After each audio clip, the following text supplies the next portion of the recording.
Okay, so this is where we left off using linear interpolation.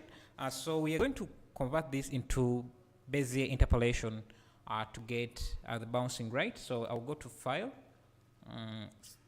Save As, and save this as Bezier interpolation. Bezier interpolation. So that if you want that project, you can find it on my Patreon page.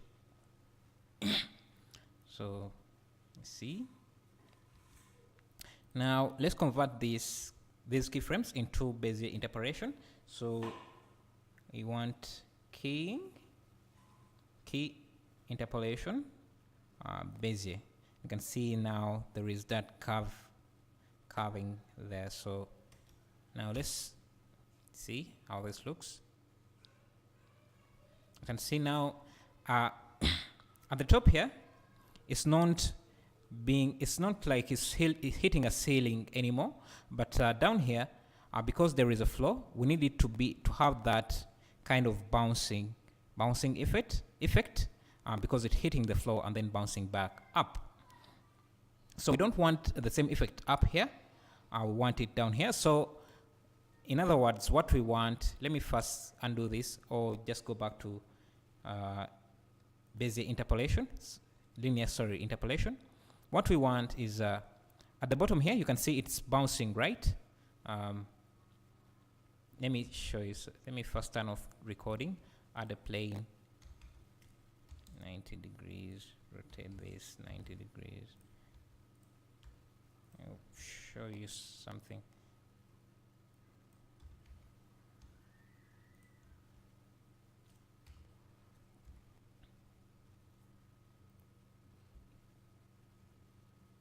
Let me bring this. So you can see if we are not seeing this top part, you see that the ball is bouncing, right? We just need to. It is bouncing, right? Because this bottom part, like in these annotation drawings, needs to have linear interpolation where the curve, where this is sharp, but at the top here,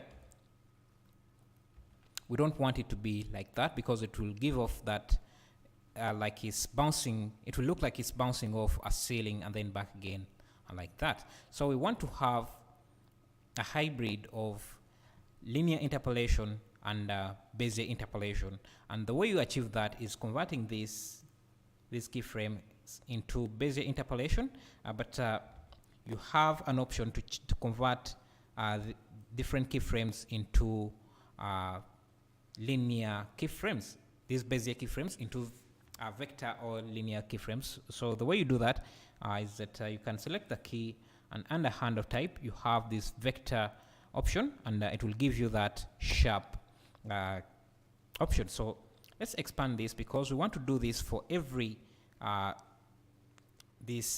bottom keyframe we have. And I think since we are only dealing with the z-axis, you can see we have this is going to be only for the z-axis because the bouncing is in the upward direction, so we don't really have to worry about the y direction. So we can just examine the z direction only. So let's zoom in a bit. So you can also hit full stop on your keyboard. Let me turn on my keys here to zoom in on an object or in your graph editor. So we want all these bottom keyframes to have that vector keyframe handle type. So we can hit V also to access the same shortcuts here. So this is supposed to be V, and again around, I don't know, here maybe, because this is the fall off point of the object. So let's see how that looks. So let's go back, play. You can see that's good. So we maintained that fall off at the top, but the bottom part here is bouncing in the same way that we want it to. If we examine this even further, you can see this point here these points here are supposed to be our ground level or floor, and the ball shouldn't go through that. But on the graph here, you can see that some of these are going beyond that level, and we don't want that because that shows that the ball is going inside or through our ground. You can see at this point it's not even touching the ground, so we can select this point and move it in that direction so that it's just touching there, bounces. Then here I think this is a good position, bounces. Here it's not touching, so we can push it around there. Then here, this is a point of fall off. So I think it needs, I don't know, maybe maybe it's okay there. So if we play back,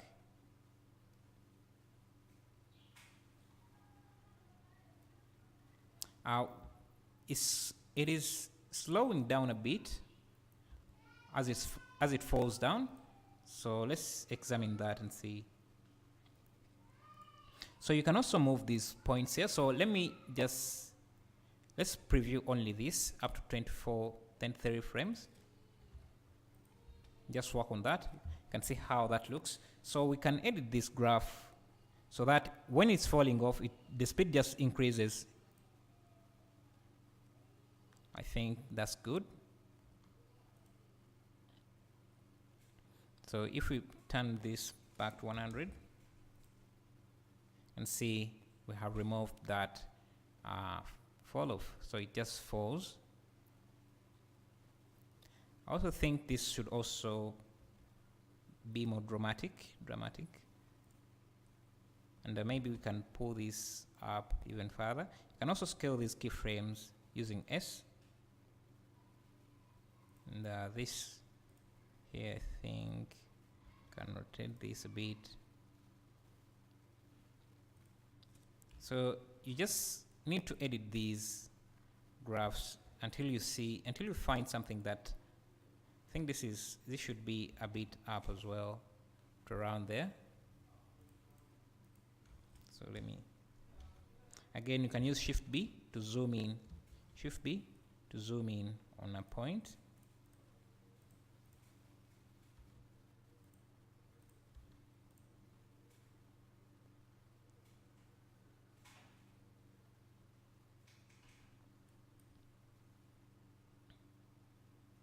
See, I think it kind of has this pushback here, something like this around here. So let me see how to edit that. I think that is because of this ZY direction. So let's examine that. We can hide the Z direction for now. You see, I think this is supposed to be linear. It shouldn't have any of those waves like the Z direction. So you can zoom in. I think it's zoomed in all the way, and start removing these keyframes. Another way to do this is just select all the keyframes and convert them into linear, so V, and then convert them to vector, and you can now see those drop-ins. Now, so we can also delete these keyframes that are not being used.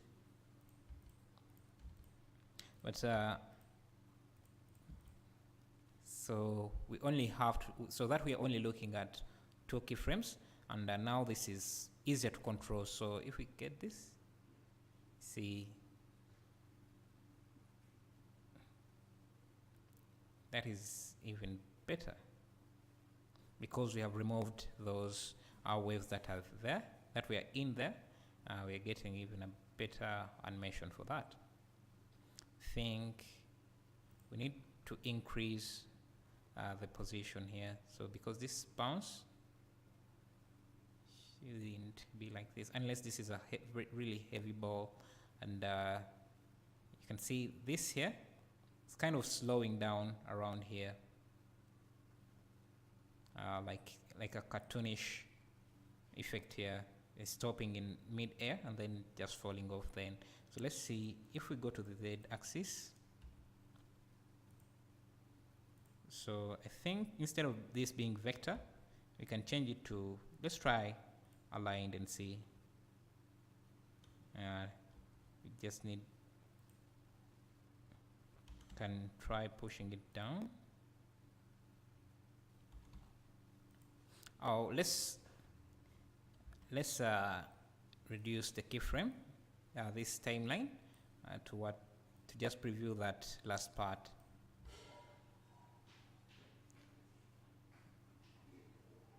It looks a bit better now, but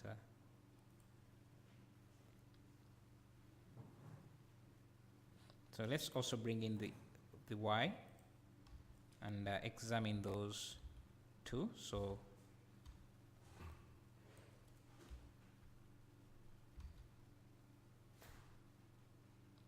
I think we can add another keyframe for this. So you just hold down Control and then right click to add a keyframe, so that we have more control over this and see how it would fall off.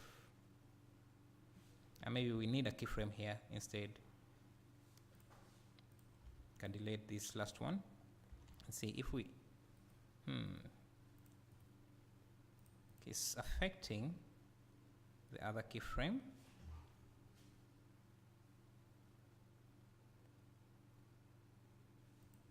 But we can bring that back. What we can do, let's undo here. This keyframe is affecting this curve here because we don't have any more keys here. So we can subdivide this, add a keyframe around here. Is there a subdivision key? Let me see. Distributions, interpolation. Insert keyframe. Only selected channel. Let's just right click to add the keyframe. Now if we move this, it shouldn't affect this curve too much. So let's play back and push this. I don't know if I'm supposed to move the z-axis or the y.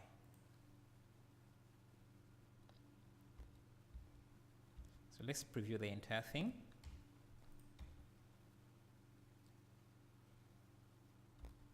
Yeah, I think the z-axis needs to go. So you see here, this is supposed to be rotated like this so that the fall off is, I think it's too slow around here. So let me zoom in here and expand, rotate this like that.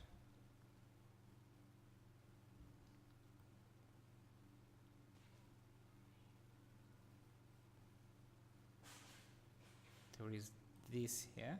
Let me see.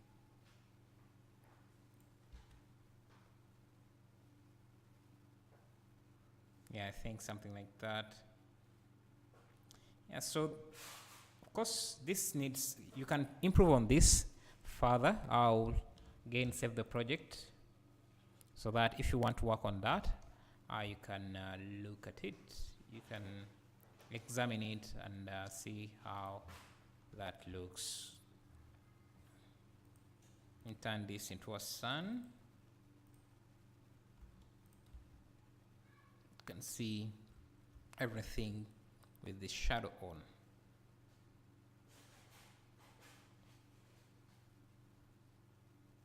Yeah, that's our animation. Let me turn off the annotations here and see how that looks.